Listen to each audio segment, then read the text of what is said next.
Good afternoon, ACS community. Throughout the school, we have intentionally re-emphasized a priority from our ACS strategic plan. It reads as follows. Goal number 3, priority 5. Continue to shift instructional practice from a teacher-centered approach to a student-centered approach. On the 20th of September, my message explained a little bit more about what this means. Today, I'd like to tell you a little more about why it's important and share with you some of our recent progress in this area, as well as some of the plans that lie ahead. The image accompanying this message illustrates the effectiveness of some different types of learning environments. On the graph, the green curve represents traditional instruction, maybe like what you and I might have experienced in school.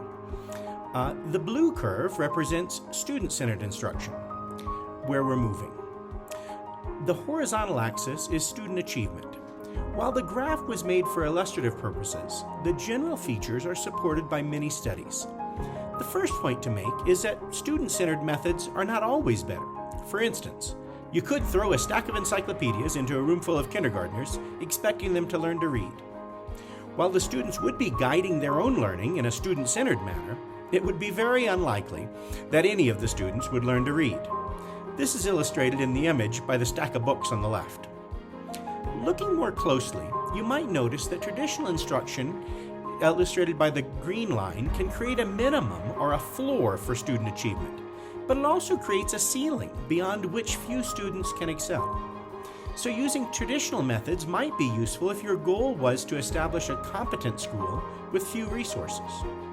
At ACS, however, where we are arguably the best school in Bolivia, and we can aspire to be the best school in South America, we are in a very different situation.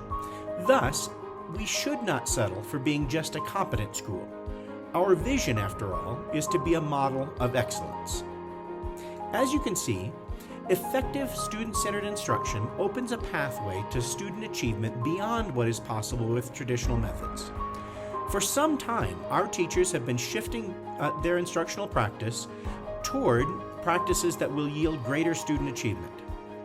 Highly effective models require teachers to tailor their work to individual students in order to maximize that student achievement. To do so is not easy, and it's very difficult to do alone. It takes teams of teachers working together, visiting one another's classrooms, analyzing problems, and finding solutions. This requires that we change the common view of teaching as an individual activity and begin viewing it as a team activity. To support this shift, we have been working with an external consultant to develop the capabilities of our instructional leaders. In particular, they are learning to more effectively facilitate the teamwork necessary to make ACS a model of excellence in educating students. While I'm confident that this work will be transformational, it's not instantaneous. If we want to methodically develop the skills and capabilities that will make ACS a leader on the continent, we must take a long view. Our leaders are currently developing their own skills, then they will begin coordinating the efforts of their teams to continually optimize instruction for student achievement. It's an exciting time to be at ACS. Have a great week ahead.